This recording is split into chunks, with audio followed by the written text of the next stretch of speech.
இந்த ட்ரெயின்ல ஆப்ரேட் பண்ணுவாங்கல்ல, லிவர் ஆப்ரேட் பண்ணுவாங்கல்ல, இந்த லிவர் ஆப்ரேட் பண்ற இன்டர்வியூக்கு போயிருக்காங்க. இன்டர்வியூக்கு, லிவர் ஆப்ரேட் பண்ற இன்டர்வியூக்கு. இன்டர்வியூவர் கேட்டாரு, தம்பி கோயம்புத்தூர்ல இருந்து ஒரு ட்ரெயின் வருது, சென்னையில இருந்து ஒரு ட்ரெயின் வருது, ரெண்டும் ஒரே தண்டவாளத்துல வருது, ஒரே தண்டவாளத்துல 2 ட்ரெயின் வருது, என்ன பண்ணுவ அப்படின்னாரு.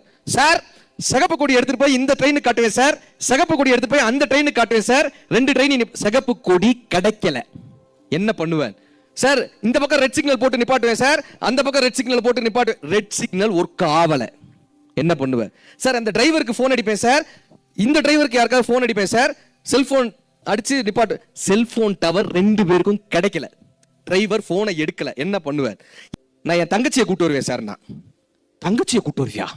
தங்கச்சியை கூட்டு வந்தா ட்ரெயின் ஆக்சிடென்ட் நிப்பாட்டிடுவியா அப்படின்னாரு. இல்ல சார், நாங்க இது வரைக்கும் ட்ரெயின் எப்படி ஆக்சிடென்ட் ஆகுதுன்னு பார்த்ததே இல்ல, நானும் என் தங்கச்சி நின்று ட்ரெயின் எப்படி ஆக்சிடென்ட் ஆகுதுன்னு நல்லா பார்ப்போம் சார், வேற என்னங்க பண்ண முடியும்? நம்மால் ஆன எல்லா முயற்சியும் பண்ணியாச்சு, ஆனா வரக்கூடிய முடிவுகளை பக்குவமான மனநிலையோடு ஏற்றுக்கொள்ளணும்.